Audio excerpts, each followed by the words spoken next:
오늘도 하나님의 은혜와 평강이 함께 하시기를 바랍니다. 우리는 지금 대림절 기간을 보내고 있습니다. 당시 유대인들도 가장 고대하는 존재는 바로 메시아였습니다. 유대인들이 기대한 메시아는 로마로부터 억압당하고 있는 이스라엘을 해방시키고 또 이스라엘 중심의 지상 번영을 이루게 하는 구원자였습니다. 스레 요한 또한 예수님께 세례를 주기는 했지만 옥에 갇힌 자신의 상황을 바라보며 메시아에 관한 의구심을 가지게 됩니다. 2절과 3절을 보면 세례 요한은 자기 제자들을 예수님께 보내서 예수님이 진정한 메시아인지를 물었습니다. 오실 그 이가 당신이 오니까 우리가 다른 이를 기다리오니까.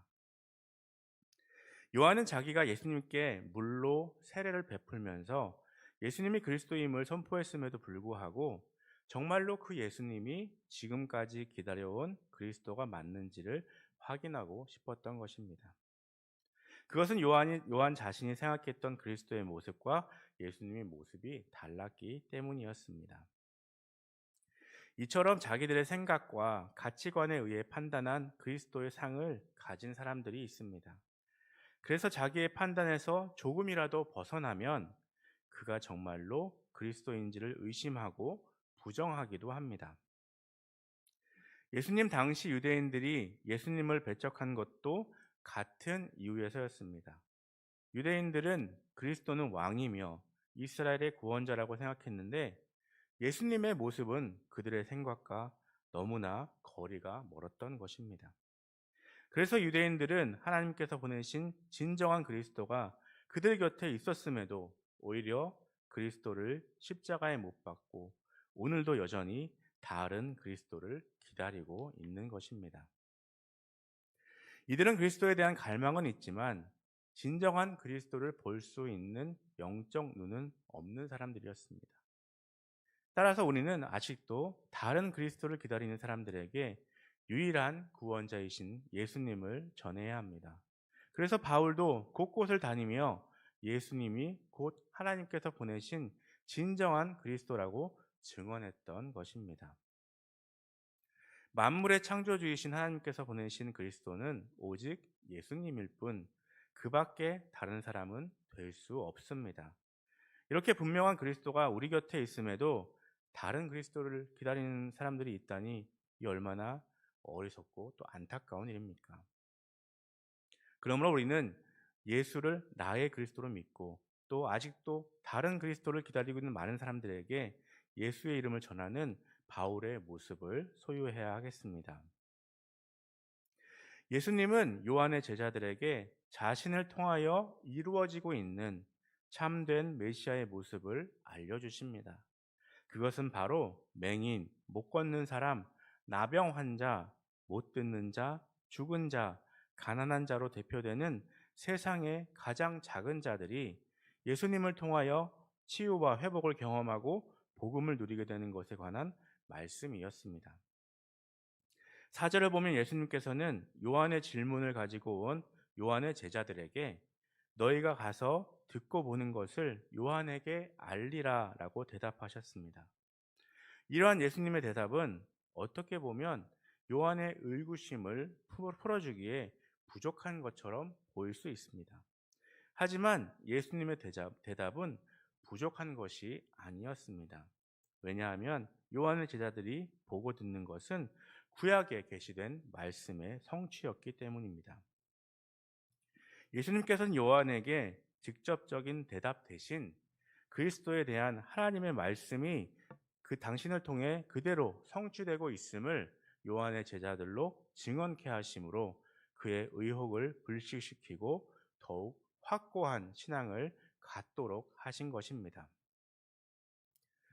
우리는 신앙적 회의에 대한 해답은 하나님께서 친히 보이시고 말씀하신 것에 있습니다. 2000년 전 우리 주님께서는 말씀이 육신이 되어 이 땅에 찾아오셔서 하나님의 뜻을 보이심으로 하나님을 경외하는 자들의 신앙적 회의를 해결해 주셨습니다. 그렇다면 오늘 우리는 어디서 우리의 신앙적 회의에 대한 해답을 찾을 수 있을까요? 바로 성경입니다. 성경은 하나님께서 우리에게 당신을 보여주시기 위해 수천 년에 걸쳐서 준비하신 것입니다. 성경은 하나님께서 수천 년에 걸쳐 행하신 모든 것과 신약에서 성자 하나님의 사역하심, 그리고 제자들과 함께 하신 성령 하나님의 역사를 보여줍니다. 또 성경은 우리가 하나님의 뜻을 발견하여 알 수 있도록 하나님께서 우리에게 주신 유일한 방편입니다. 바울은 이 성경에 대하여 말하기를 모든 성경은 하나님의 감동으로 된 것으로 교훈과 책망과 바르게 함과 의로 교육하기에 유익하다라고 했습니다. 따라서 우리가 성경을 통해 하나님의 말씀의 교훈을 듣고 또 성경에서 하나님의 역사하심을 확실히 보게 되면 모든 신앙적 회의는 사라지게 될 것입니다. 그러므로 우리는 신앙의 회의가 생기고 의심이 생길 때 하나님의 숨결이 살아 숨쉬는 성경으로 돌아가야 합니다. 성경을 떠나지 말고 성경 속에서 하나님과 여러분의 문제를 상담하시기 바랍니다. 신앙의 문제의 해답을 세상에서 찾으려 하는 사람은 영어 문제의 답을 수학에서 찾는 사람과 다를 바가 없습니다.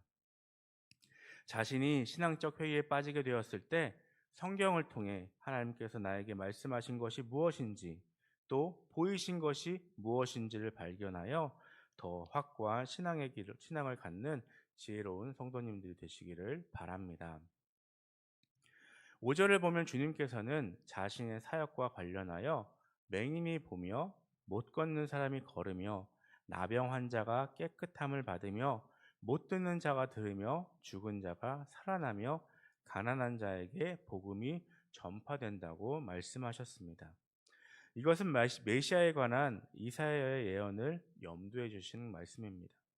즉 예수님께서 계신 그곳에서 하나님 나라가 이루어져 갔던 것입니다. 예수님은 곧 메시아요 하나님의 복음 그 자체이기 때문에 하나님의 복음인 예수님이 전파되는 곳에서 회복과 기쁨이 있었다는 것은 너무나 당연한 일이었습니다. 그러면 복음이 전파되는 곳에서 일어나는 특징이 무엇입니까? 바로 회복의 역사입니다.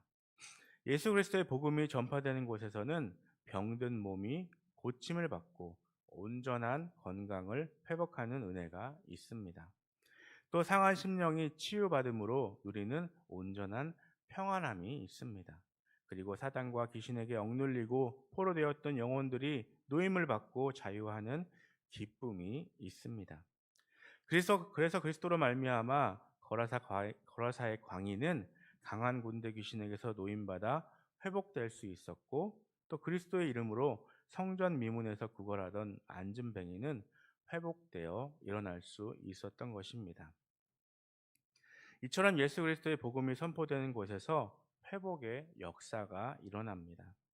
이러한 회복의 역사로 죄로 인해 죽을 수밖에 없었던 우리 역시 의의 모습을 회복하고 구원의 기쁨을 누릴 수 있게 되었습니다. 여러분 삶이 힘들고 어렵습니까? 여러분의 마음에 기쁨이 없고 근심과 염려가 있으십니까? 그럴 때 여러분의 마음에 예수님의 이름을 깊게 새겨보시기 바랍니다. 그러면 예수님의 능력이 여러분과 여러분의 사연과 영을 회복시킬 것입니다. 우리의 고통을 즐거움으로, 우리의 염려를 평안으로, 우리의 지친 영혼을 힘찬 날개짓하며 하늘을 나는 독수리와 같이 만들어 주실 것입니다. 예수님은 이 땅의 가장 작은 자들을 위하여 오셨습니다. 세상에서 사랑과 관심보다 천대와 멸시를 받던 그들은 예수님으로 인해서 치유와 위로와 구원의 은혜를 누리게 되었습니다. 오늘날 예수님의 사역은 작은 예수인 우리를 통해서 이루어져야 합니다. 우리가 작은 예수가 되어서 세상에 소외된 작은 자들을 향한 치유와 회복과 복음 전파의 통로가 되는 저와 여러분 되시기를 간절히 소망합니다. 기도하시겠습니다. 사랑의 하나님, 오늘도 이 새벽에 깨워주시고 주의 전으로 불러주시고 말씀으로 새롭게 해주시니 감사합니다. 이 땅에 왕으로 오신 것이 아니라 가난한 자, 소외된 자들을 위해 가장 작은 자들을 위해 오신 예수님을 기억합니다. 세상의 작은 자들이 예수님을 통하여 치유와 회복을 경험하고 구원의 은혜를 누리게 되었음을 기억하고 우리가 작은 예수가 되어 예수님께서 행하신 참된 사역을 우리로 하여금 이어가게 하여 주시옵소서. 세상에 소외된 작은 자들을 향한 치유와 회복과 복음 전파의 통로가 되는 복된 주님의 자녀들 될 수 있도록 인도하여 주시옵소서. 오늘도 가정과 일터를 지켜주시고 우리들이 살아가는 삶의 현장 속에서 주님만을 높이는 복된 삶이 되도록 인도하여 주시옵소서. 감사드리며 예수님의 이름으로 기도드립니다.